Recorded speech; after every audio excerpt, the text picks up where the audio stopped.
ní ìṣokùnfà ìdásílẹ̀ iléeṣẹ́ ńláńlá láwùjọ. Òun náà nípínlẹ̀ Ọ̀yọ́ fi wà nípò kẹta nínú àwọn ìpínlẹ̀ tí ń pawó wọlé jùlọ lábẹ́lé nílẹ̀ wa. Ọ̀pọ̀ ọ̀dọ́ ló ti láǹfààní ẹ̀kọ́ṣẹ́ iṣẹ́ àgbẹ̀ lọ́nà ti gbàlódé táṣeyọrí yìí ó sì jẹ́ kó ń jẹ́ sùn wá bọ̀ láìpẹ́ nípínlẹ̀ Ọ̀yọ́. Àwọn òṣìṣẹ́ àtòṣìṣẹ́ fẹ̀yìntì ń gbowó wọn lásìkò, pápá àṣírí Adámàsìngbà àtàwọn inú ojú pópó tí ń sòrú dọ̀sán ńkọ́. Àwọn ìlú ti sọ pásì ìwádùn níṣèjọba yìí fi ń mọ rírì gbogbo àwọn aláṣẹ. Gómìnà Ṣèyí Mákindé ló ń sọ fún wa pé pẹ̀lú ìṣọ̀kan wa oòrùn tó kù lókè yìí ó táṣọ ọgbẹ. Iléeṣẹ́ ètò ìròyìn àṣà ohun ìrìn àjò afẹ́ tìpínlẹ̀ Ọ̀yọ́ ló ń kéde. Good afternoon. You're on to Alore Radio, transmitting from the GSM Studio, Ministry of Information, Culture and Tourism.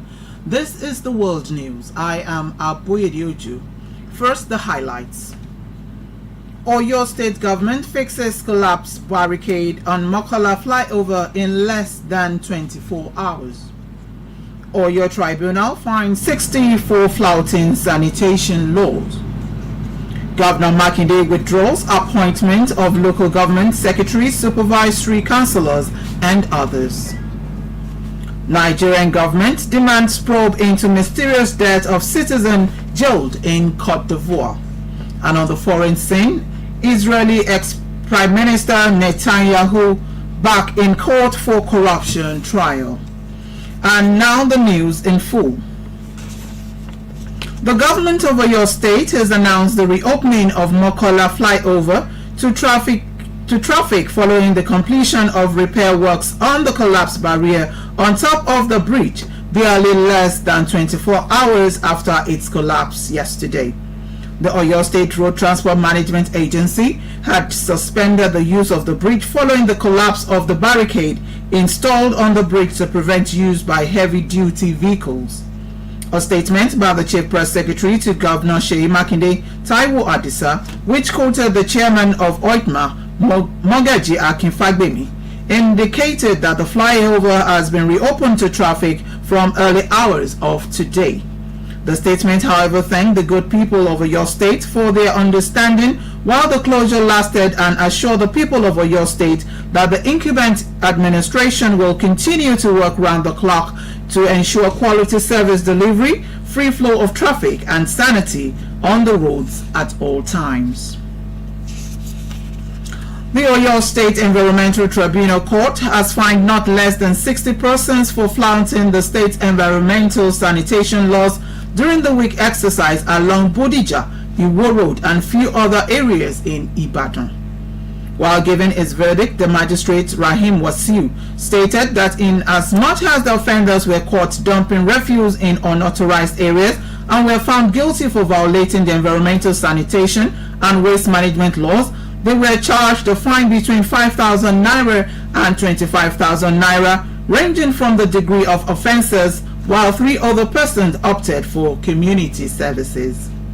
In his reaction to the judgment, the Honorable Commissioner, Ministry of Environment and Natural Resources, Abiodun Oni, commended the magistrate for his professionalism, while also adding that his administration will not leave any stone unturned towards regaining the environmental sanity in the state. Similarly, the Chairman, Environmental Task Force, Francis Ojomo, emphasized that the task force was working on the basis of existing laws on environment in Oyo State, and anyone who violates the laws will be apprehended and brought before the court. Meanwhile, Governor of Oyo State, Engineer Seyi Makinde, has directed the withdrawal of appointment of secretaries, supervisory councillors, and special assistants to the 33 local government chairmen. Newsmen gathered that the governor was angry due to the manner in which the list was manipulated, and he directed the Commissioner for Local Government and Chieftaincy Matters, Chief Bayo Lawal, to withdraw the list. However, some local government chairmen have sworn in the secretaries, supervisory councillors, and special advisors before the directive, and it's not clear if the directives will nullify the swearing in. You'll recall that the governor had earlier approved the appointment of secretaries, supervisory councillors, and special assistants for the 33 local government and 35 local council development areas.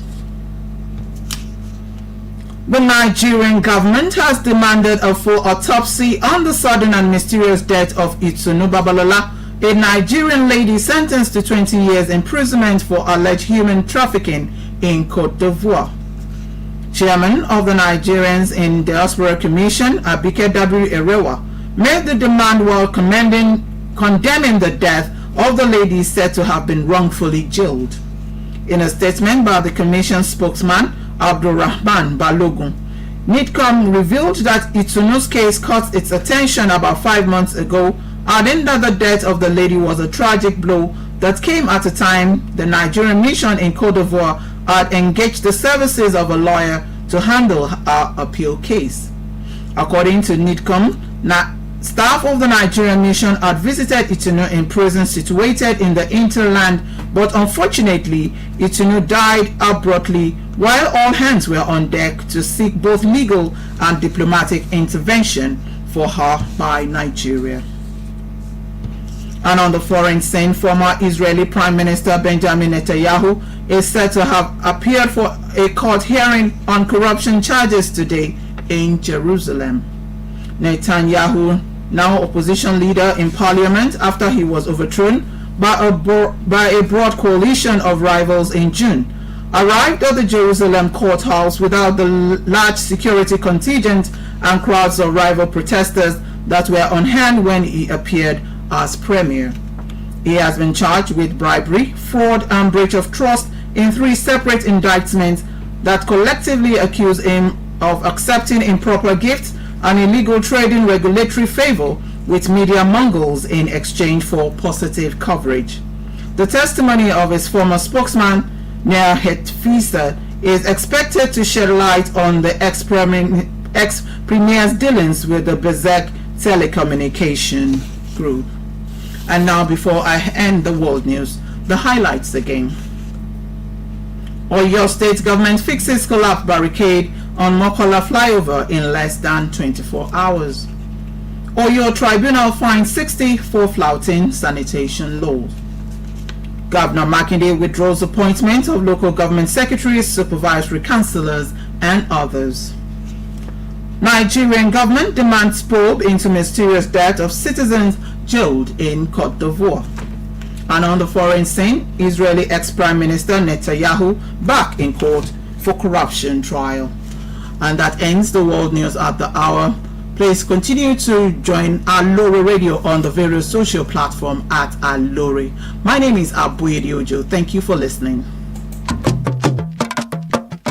ọgbà tí àṣejìná lòdì ìrànjẹ làwọn aláṣẹ ìjókòtì tí wọ́n fẹ́ máa jẹ ọba ni wọ́n ó ṣe gàyà díẹ̀ ná ìlú ló láṣẹ ẹjẹ́ ìlú ó jẹun náà ìdí nìyí tó fi jẹ́ pé ẹ̀tọ́ ìlú là ń fowó ìlú ṣe nípìnlẹ̀ Ọ̀yọ́ ẹ̀rí bí ní ètò ẹ̀kọ́ wa ṣe ń jògèrè LAUTECH ti di tìpínlẹ̀ Ọ̀yọ́ ilé ìwòsàn alábọ́dé bíi 40 ló ti wẹ̀wọ̀ ọ̀tún pẹ̀lú àwọn òṣìṣẹ́ tòun tòògùn àti irinṣẹ́ tó pójú owó iṣẹ́ sì ti fẹ́ẹ̀ parí pẹ̀lú lórí 100 míì jákèjádò ìpínlẹ̀ Ọ̀yọ́ ààbò tó dájú ohun amáyédẹrùn ní ìṣokùnfà ìdásílẹ̀ iléeṣẹ́ ńláńlá láwùjọ òun náà nípínlẹ̀ Ọ̀yọ́ fi wà nípò kẹta nínú àwọn ìpínlẹ̀ tí ń pawó wọlé jùlọ lábẹ́lé nílẹ̀ wa ọ̀pọ̀ ọ̀dọ́ ló ti láǹfààní ẹ̀kọ́ṣẹ́ iṣẹ́ àgbẹ̀ lọ́nà ti gbàlódé táṣeyọrí yìí ó sì jẹ́ kó ń jẹ́ sùn wá bọ̀ láìpẹ́ nípínlẹ̀ Ọ̀yọ́ àwọn òṣìṣẹ́ àtòṣìṣẹ́ fẹ̀yìntì ń gbowó wọn lásìkò pápá àṣírí Adámàsìngbà àtàwọn inú ojú pópó tí ń sòrú dọ̀sán kọ́ àwọn ìlú ti sọ pásì ìwádùn níṣèjọba yìí fi ń mọ rírì gbogbo àwọn aláṣẹ gómìnà Ṣèyí Mákindé ló ń sọ fún wa pé pẹ̀lú ìṣọ̀kan wa oòrùn tó kù lókè yìí ó táṣọ gbẹ. iléeṣẹ́ ètò ìròyìn àṣà ohun ìrìn àjò afẹ́ tìpínlẹ̀ Ọ̀yọ́ ló ń